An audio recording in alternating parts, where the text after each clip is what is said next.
Welcome to the Filmistines, the double feature podcast. Join us as we unravel the interwoven experience of the continuous conversation of cinema. Take part in pairing movies with their cursed counterparts, movies that share DNA, or even pairing questionable duos by joining our Patreon at patreon.com/filmistines. We offer tiers at the $1, $5, and $20 level, where the $5 tier will grant the ability to request films to further the discussion. So grab some popcorn, sit back, and get ready to join the 100-year conversation. This is the Filmistines, where movies are more than just entertainment, they're an experience. They're an experience Around you. And welcome back to another episode of Filmistines. Thank you guys for joining us today. Today I'm joined by my interceptor friend, Lucy. Vroom vroom.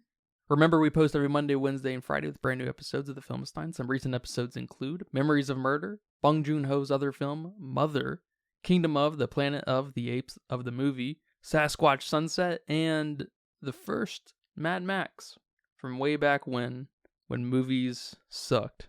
Remember to leave nice comments, thoughts, and ideas on our Patreon as well. Go rate us on Apple Podcasts, Spotify, Pandora.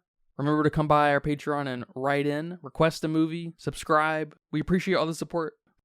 Are you stressed and filled with anxiety like I am? Maybe in a bit of pain from that car accident you had a few years ago? Well, the sponsor of today's episode, Hempville CBD, has us covered. They have the highest quality products created by chemists and doctors. Hempville carries everything from CBD to THC dispensary grade without those despicable dispensary prices. Order your Delta 8, 9 edibles and vapes along with the THCA flower and get free shipping when you spend $50 or more at hempvillecbd.com. Check out the link in the description for more details.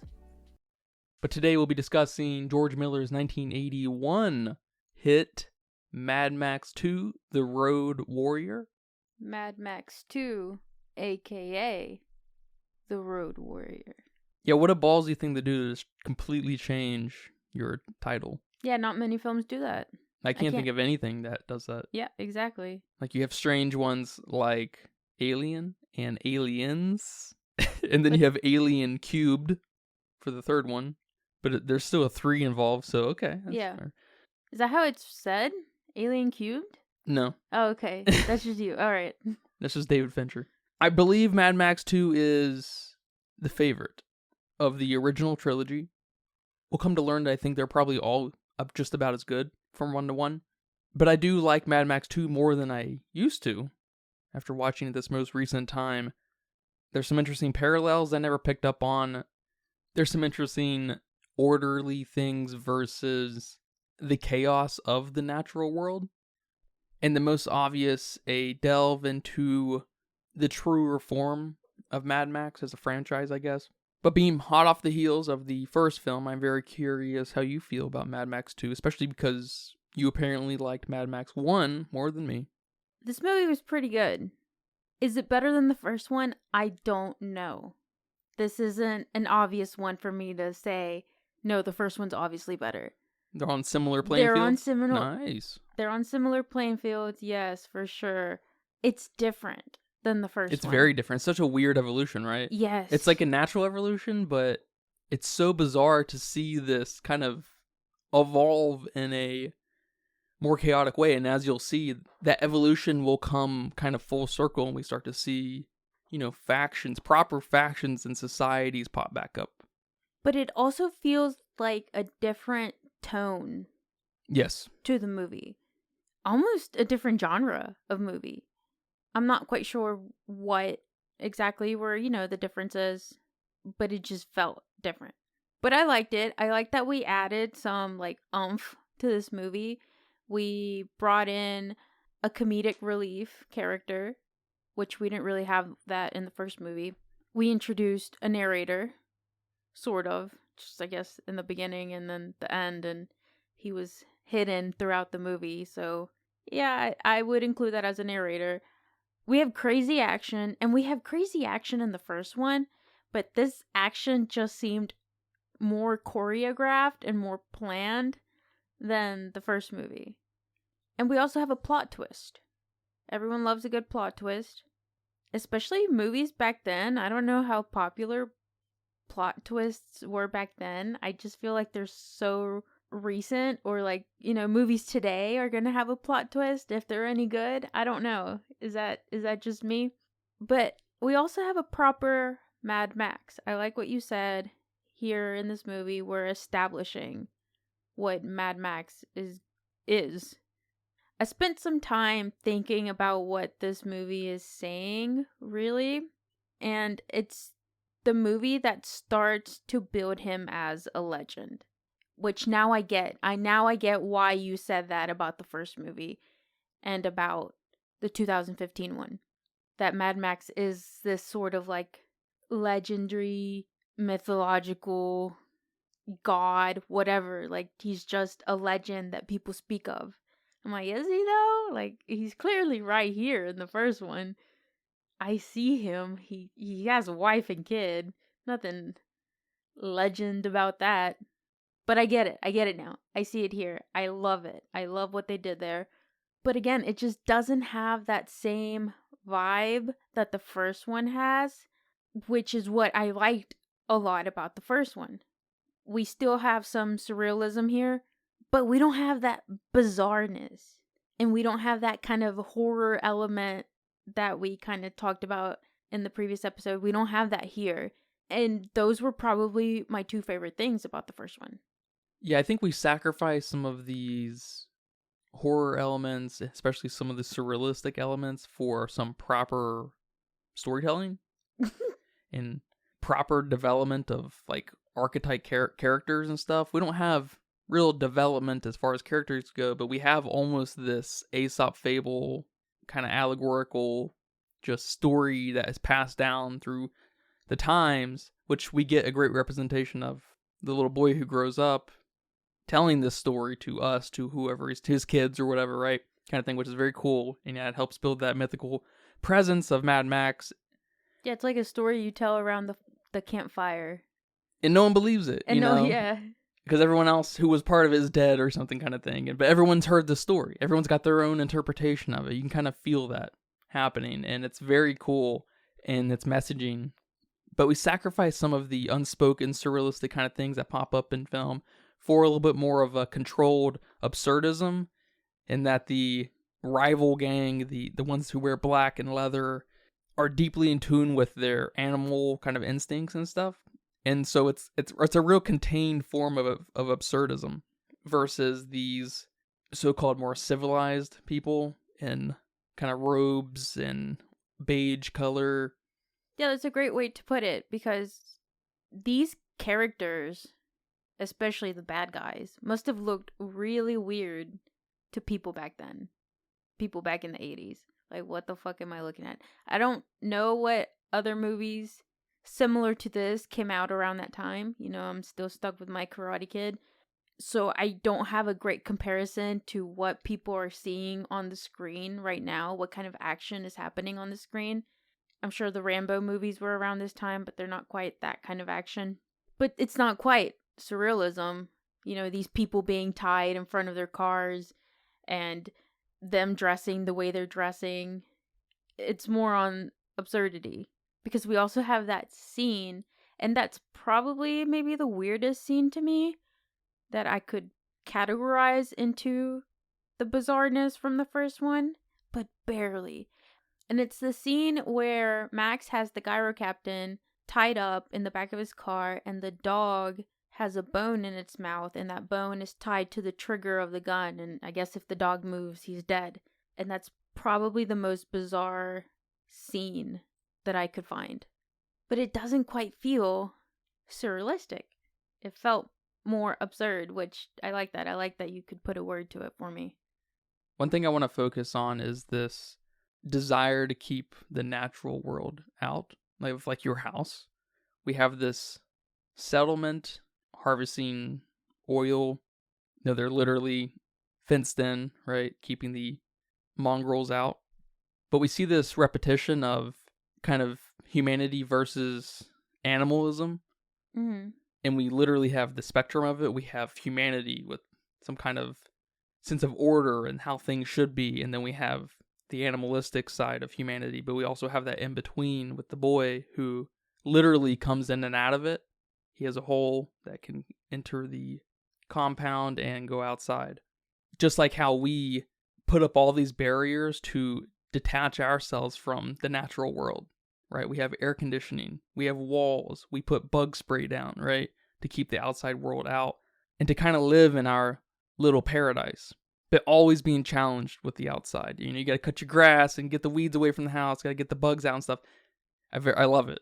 I love the depiction of the last grasp of kind of holding on to what is yours, because the home is really all that you have in the world for most people and everything in it.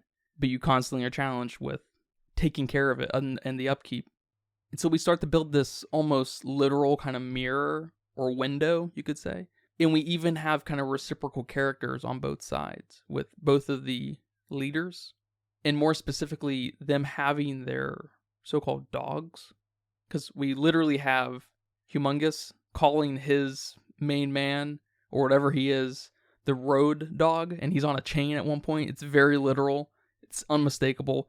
But we also have Max, who is the kind of benevolent, free-range dog that helps out the guys in beige. We also have, what's his name? The leader, Papagayo. Yeah.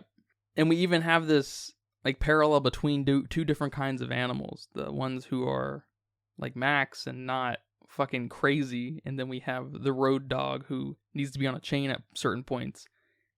I like that. And I also like that at the end of the day, they don't want to stay there with those animals. They don't want to stay confined to that nature. They want to get out. They want to go to the beach, I think. And as the old man said, that he wants to go to a place where all there is to do is make babies. And he's inviting Max. Sounds like a vacation, even to me. Yeah. Or a honeymoon type thing. Like they're trying to escape from their normal lives. Well, when he showed him the vacation that they're trying to go to, it was postcards. So, yeah. Yeah. This movie sort of feels like something you'd watch in high school, and your worthwhile literature teacher would be like, all right, analyze it. What is the symbolism here? What are things representing? At least in the context, even just the world, not metaphorically. Yeah. Because the guys, they even have it on the poster here. The guys in black, the guys who also aren't wearing very many clothes. They're more naked. They have claws on their hands. They put people on the front of their cars like trophies. It's just a nice division. And Max also serves this purpose of being this sort of messiah-like, not necessarily, just because you're saving people, I guess doesn't mean you're a messiah, but he does inspire change. The little boy grows up and forms his own tribe. He's inspired to seek order and even maybe some semblance of culture based off of his storytelling. So it's actually pretty neat in its allegorical-ish nature. Something we didn't see in the first one so much. But just another weird evolution of something like this. Because you see something sort of like this in Alien. Not much really happens in the first Alien. Then you have this whole motherhood metaphor in the next one. So I don't know. Yeah, I think you're onto something there for sure. And we also have a sense of family or community here. Because I started to ask the question, why does Max change his mind after his car gets blown up? That's a good question to ask. Why does he come back, and why does he say, no, I'm driving this? And they're like, the deal's off the table, bro. And he's like, oh, I don't want anything from you. I just need to do this. And especially in this world where it's a world where you don't have a moral obligation to do anything anymore, really. It's hopeless. Yeah. It's a hopeless world. Yeah. There are no heroes here. Why'd he change his mind? I don't know. He wants something to live for. He wants something, like you said. Is he inspired by Papagayo? Did it finally take root? I guess when someone saves your life, you start to think about things and say, hey, maybe people around each other isn't so bad. Maybe I need to find something worth fighting for, like he said. Because he brought up his family and Max punched the shit out of him. I've tried to figure it out in my mind of Max not wanting to be like them, the guys in black, but he's not like them. I want that to work in my mind, that he's afraid of ending up like them, but he doesn't really have any of the tendencies. He's a loner, first and foremost. That's why he goes back, because he gets some kind of sense of hope that humanity can work together again, and that he doesn't want to proliferate its demise any more than he already has. Right. In the first one, he just had his badge that kept him dutiful. And his friends and family. But he's slipping. But you lose the badge, you lose the friends, you lose the family. But not being part of the guys in black, the animals, and explicitly kind of wanting to be on your own separates you from that ideology anyways. So I can't quite flesh that out of why exactly he went back, other than he was just inspired and it was just a convenience. Not a bad one, because it does play up that allegorical thing of just destiny and things need to go a certain way to get the message across and everything. And one other thing I wanted to point out, which I thought was very cool, and I wish we could get more of through dialogue and stuff, but we really don't get a lot of strong dialogue in this film. More than the first one, I think. Yeah. But not an awful lot. Both leaders specifically talk about how they've all experienced pain in different ways. Thought that was very interesting. And it brings up a great idea of putting yourself in other people's shoes. And it opens up this can of, the guys in black, or doing whatever it takes to survive. In a way.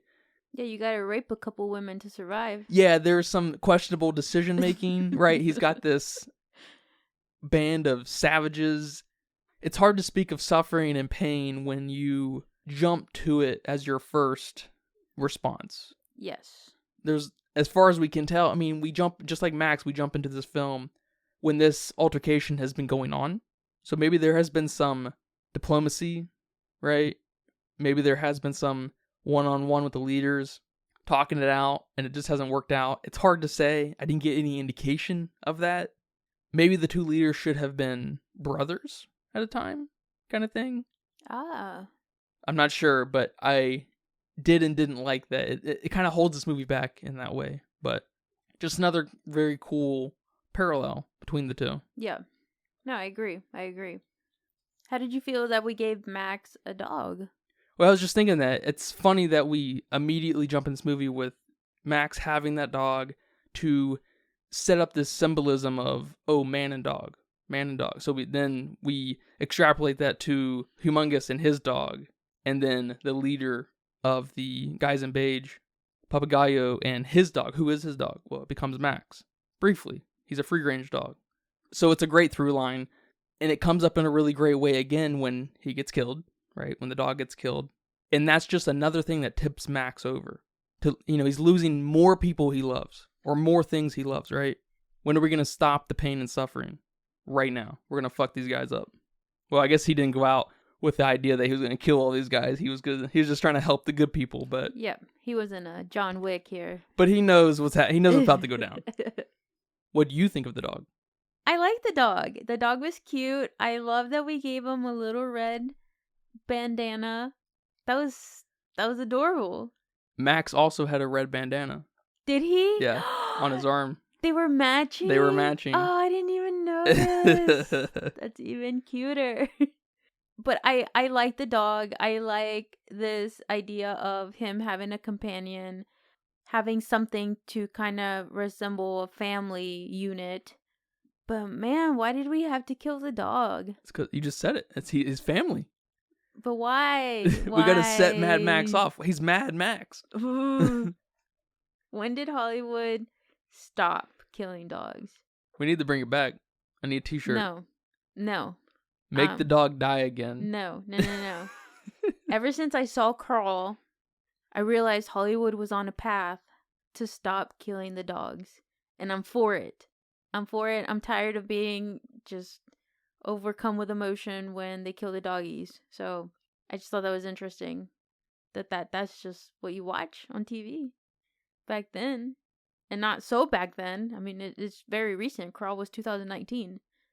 How did you feel about our characters here? I will say that Mel Gibson looks a lot better in this film. Maybe he grew up a little bit. He grew out some facial hair. He got roughed and toughed by life. He looks a bit more rugged. He looks the part, and I like it. I am so glad that he decided to look the part, or someone decided, hey man, you need to look more like a Mad Max character would look. And he said, oh, okay, and did it. Well, in the first one, he had to look a little vanilla because he was a family man, right? He had a job. Look, you can look vanilla, but you always know that the transformation's gonna be good. Well, they said the transformation is a whole movie. And that's this one. All right, then. Because we also have our bad guy, Humongous. And we didn't have the personality we had with Toe Cutter. Is it the nature of the movie? We didn't focus on him too much. Yeah. But we have movies like Kingdom of the Planet of the Apes of the movie that we briefly have Proximus, and we give him so much personality. It's funny that you say that because I've been thinking about it. One of the things that really separates this movie from those two you just mentioned is these devices that they're never off of. They are a part of these cars to the nth plus 1 degree. I don't think Humongous gets off of his car. I think he only stands up on it and drives it. And obviously, the vehicles have become the star of Mad Max. Starting with the first one, maybe, but I mean, definitely at this point, it's just... The cars in the first one are just cars. There's nothing spectacular about them, but we do get the sneak peek of that V8, but that's it. Yeah, it's in the first one, they really are just the means of the violence. They don't really have any personality. Yeah. Other than maybe the cop cars a little bit and stuff, but not so much. Collectively, the guys on the bikes have some personality, and each individually actually do, at least the main 4 or 5 guys in the first one. But in this one, we have cars that don't exist, right? The Papagayo's got this weird bullet-looking vehicle. We got the big Tinker. We have that weird car Humongous drives. We have these souped out, a couple red vehicles with, different weapons that shoot arrows and stuff. They've got some fun personality. And it even goes as far as merging machine and man. We have this guy at the oil compound who is wheeled around on a crane because he doesn't walk, I guess. It's awesome. That's probably my favorite visual of the whole film, is them moving that guy around. And then my favorite scene in the movie also involves him. I'm glad you laughed. Was when they were yelling back and forth. That's my favorite scene. It's so good. It's so good. That's my favorite scene. It's also a really good scene too because the leader, he just fucking got shot and he's leadering. He's got to make decisions. Yeah, he's leading. It's what is going on? It's pretty good. Translating. Pretty good. They're mumbling. I love it. They're translating. They're mumbling. I'm glad that's your favorite scene too. But yes, the personality to Humongous is his car. And we're missing a lot of that Toe Cutter energy. But it's fine. It's okay. I also don't like how he dies. It felt a little... It's a little anticlimactic, wasn't it? Yes. Yeah, and we get the exact same thing from Toe Cutter's death too, where they run head on, and it's very cool visually. I guess that's his signature now. Yeah, I don't know, it's bizarre. I don't know if it's because we just had about 15 minutes of pure car chase adrenaline, that was the climax, not the death of Humongous. We didn't give him a big personality anyway, so why should we even care? Really? Yeah, I guess the climax was the twist. The climax was the twist. Yes. It's oh shit. Okay, yeah. Because I mean, I get it.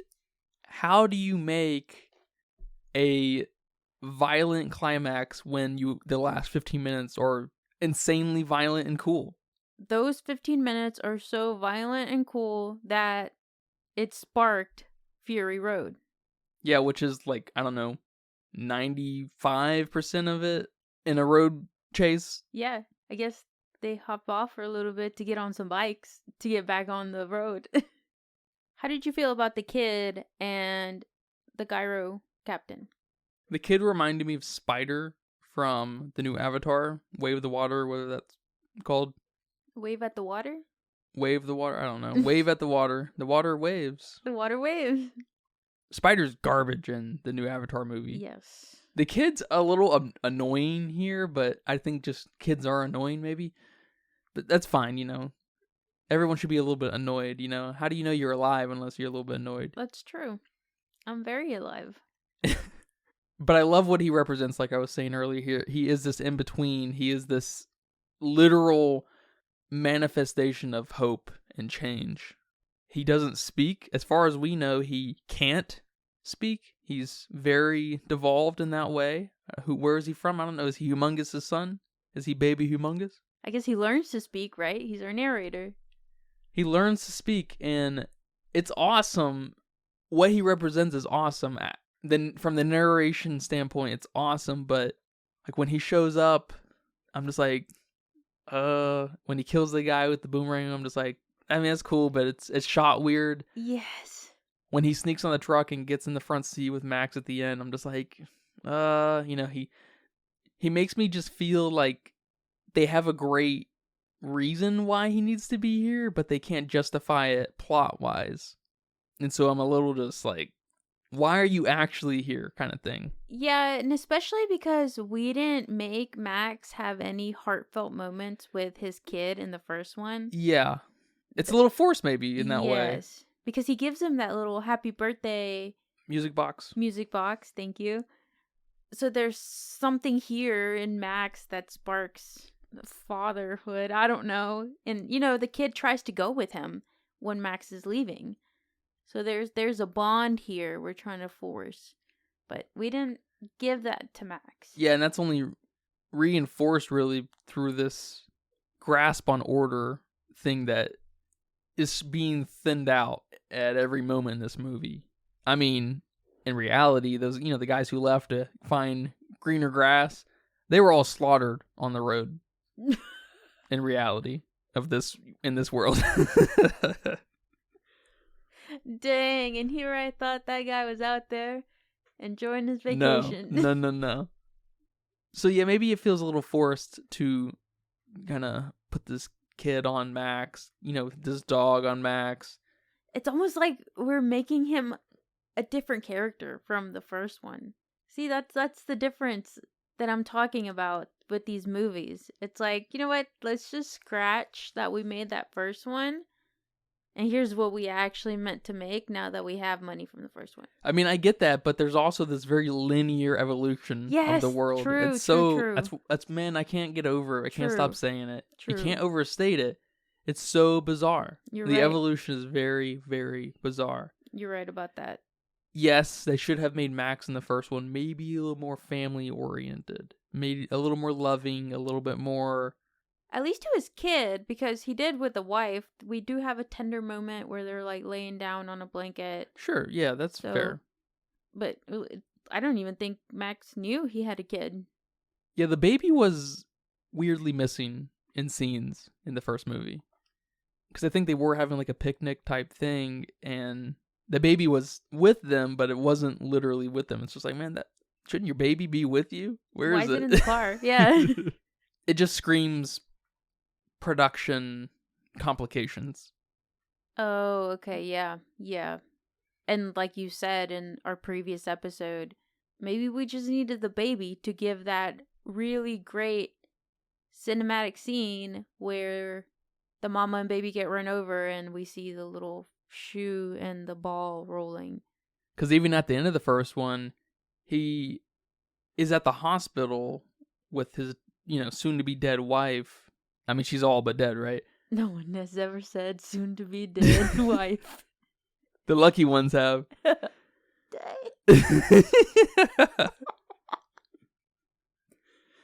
But there's no indication of him being upset about his kid. Was there even a kid? I don't know. Did So it kill itself with that gun? So I get it. I mean, it's very clear what they are definitely going for. I think they just fail on a character level in that way. And I hate to say it, but that's okay. I'm not mad at it. Yeah. Yes. The Gyro Captain is something. We get that animal comparison again. He's got his snake, right? The problem I have with that literal comparison is he's not snake-like. I almost prefer it was a cat or something, which is funny because that's like the mortal enemy to a snake. But the Gyro Captain is this very extreme case of like intellect and I guess being a leader, like a natural born leader, because he takes on leading these people into their greener grass on the beach. And probably raising that boy. Yeah. And he obviously, it's very quick and forced, but again, the allegorical kind of nature helps sell some of the conveniences.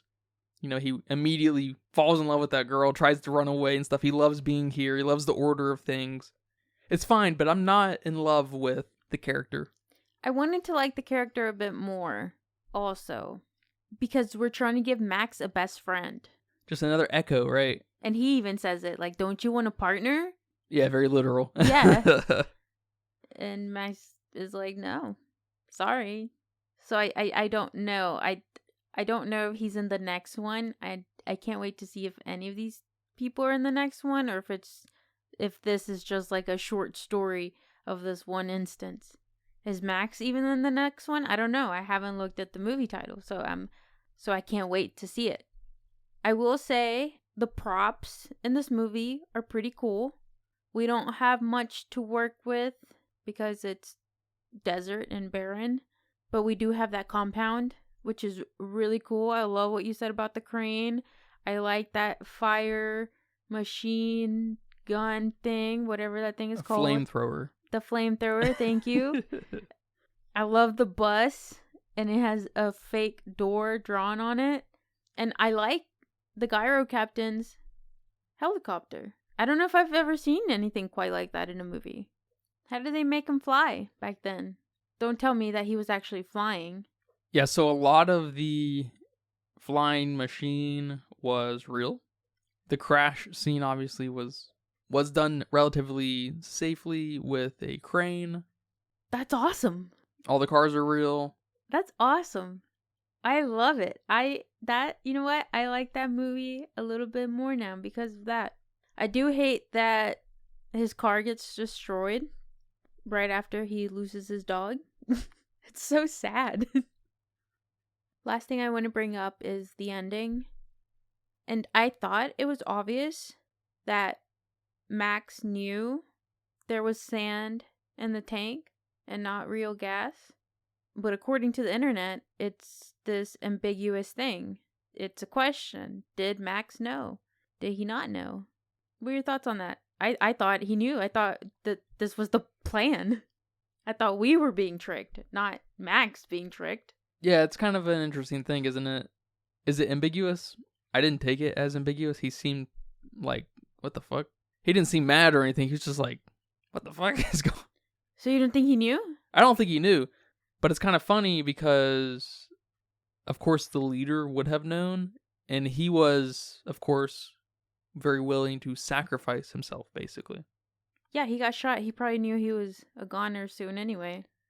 Because if the leader didn't tell Max, then I gotta rethink this movie. Because they're the tame guys. They're the guys who still have a little bit of morals to hold on to. He's the guy that said, when one of his henchmen suggested, let's keep his car, he said no. He's still a good man. He's still a moral man. He's a good guy. We're not going to steal his car. They're not like that. But I guess in a survival world, you gotta do what you gotta do. But then I gotta rethink the movie if Max didn't know. Because I wrapped it up with a little bow saying, oh, he knew the whole time. He planned this. They all planned this. They all got away. Until someone said that. Did he know? And I was like, what? People out there think he didn't know? And that guy in the video I saw also thought Max didn't know. He kind of like you said that he looked a bit like, what? He wasn't mad, but he was like, what? Okay, there's sand in here. And I took that as like, yeah, we knew there was sand in here. Screw you. And I hate to say it, but it might be a product of sloppy storytelling, the ambiguous nature of it. Because of the very straight-laced set of characters and situations we have our characters set up in, because of the black and white nature and very boxed in allegorical story we have here, you can't have characters kind of pull a fast one on them when it doesn't fit their character. Yeah. And so Papagayo not briefing Max on that would be, in this scenario, bad storytelling. But at the same time, we have Max and the camera coming in for a close-up of him caressing the sand pouring out of the tanker as like a big shock. Like he didn't know. Like, what is this kind of moment? And so there's a little bit of a conflicting thing happening there. And I hate to be this guy, and it's a little bit of a cop-out, but I think it's sloppy storytelling. Okay. Because I took that zoom in as like a ha ha ha, screw you. Because all the bad guys were out there watching. So, like, I thought it was just Max, like, caressing it in his hands. Like, you want this? This is what you wanted? Kind of moment. But maybe that was just me already building this story in my head. Yeah. Yeah, I don't know. It may have just kind of worked out in the end for George Miller and crew. Because living in that ambiguous space is successful, I think. That's a good place to be. And of course, not everyone's going to meet them there. Some people are going to die on the hills of both sides, right? Yeah. He knew. He definitely knew. Or he definitely didn't know. But because of the structure of the story, I can't help but to believe that it's a little sloppy in its plot. And its twist, I guess. Papagayo's not that deep of a character to do something like that. Exactly. And if it was one of these scenarios where there just wasn't time to tell Max, I feel like you have to indicate that. You have to address that, yes. Because the Gyro Captain knew, right? Why did he know? Because he was there at night helping everybody do shit. He got his girl. It'd be weird if he didn't know. Yeah. And it'd be weird if he didn't tell Max. Yeah. Okay. That's why it was beautifully tied in my head. Because why wouldn't Max know? Sure. Why wouldn't anyone tell him? So you thought he knew? I thought he knew. That's funny because it definitely comes across at the end that he didn't know. To me. That's what I'm saying. That's like funny. To me, it did. We were on both sides of that. Yes. And it wasn't until that YouTube video I saw that someone was like, so did he know? I was like, wait. It's funny. I wonder what the consensus is. Where people lean on that. Well, I saw more people saying that he didn't know than that he knew. You gotta ask, too, is it a performative thing? Because it, like, to me, it just wouldn't make sense for any of these characters. Yeah. To not have told him. And most people are probably reading into the performative moment because out of context, his face is like, what the heck? You know what I mean? Yeah. I mean, then again, it's, I guess it's all about perspective. I don't know. It's a good space to live in, though. Yes, agreed. It worked for them. And there's also such little character that it doesn't really matter either. So it's just like nothing to really get mad over. Well, I'm telling you, if Max didn't know, I have to rethink about some of the things I've seen with these characters. Maybe the snake does imply that the Gyro Captain is a snake. Oh, you know what I'm saying? Sure. Like I gotta rewatch this movie all of a sudden. I mean, it's a good point. It also challenges the question: is the way things used to be very good at all?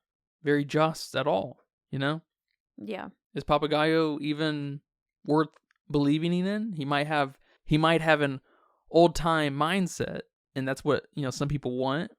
That's true, because in another dialogue moment that I enjoyed, he's given this speech and he's saying, we got to do what we got to do, but first we must defend the oil.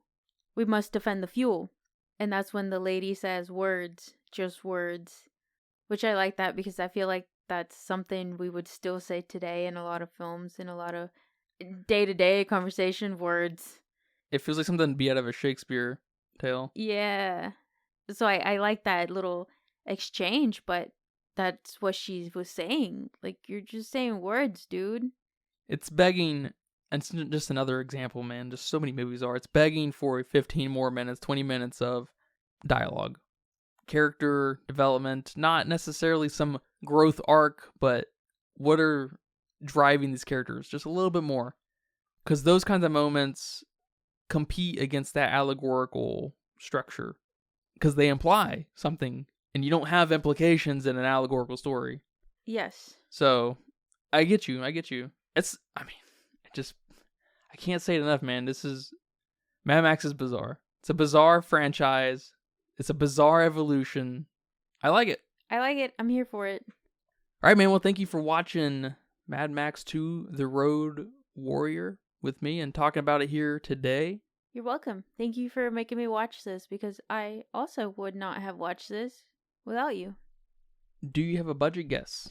So I gave the first movie $2 million, converted and inflation and all that shit, but it was actually super low. So I think for this one, I am gonna give it $2 million, which is what I would have given the first one. So now he has money. You know what I'm saying? Like $2 million.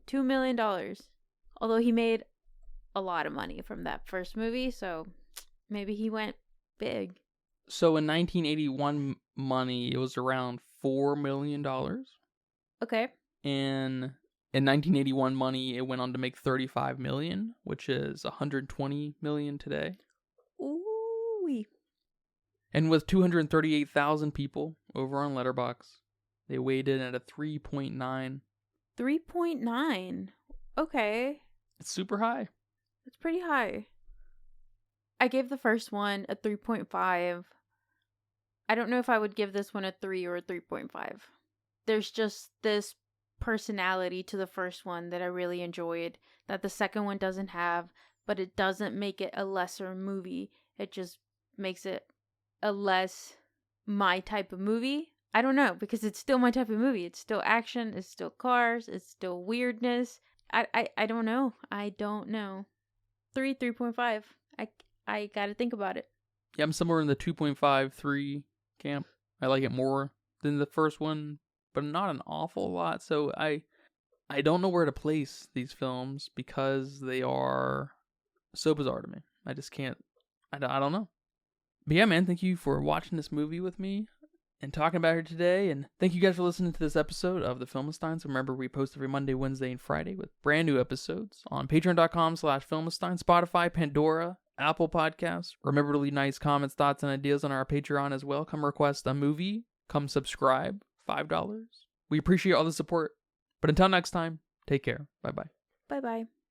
And that's a wrap for today's episode of The Filmistines. Thanks for tuning in and joining us on our cinematic journey. We hope you enjoyed the discussion and gained some new insights and perspectives in the world of movies. Don't forget to subscribe to our podcast on your favorite platform, especially Patreon at patreon.com/Filmistines, and follow us on social media for more film-related content. We love hearing from our listeners, so if you have any feedback, suggestions, movie recommendations, or book recommendations, please feel free to reach out to us. Until next time, keep watching, keep loving the magic of movies. This is The Filmistines signing off.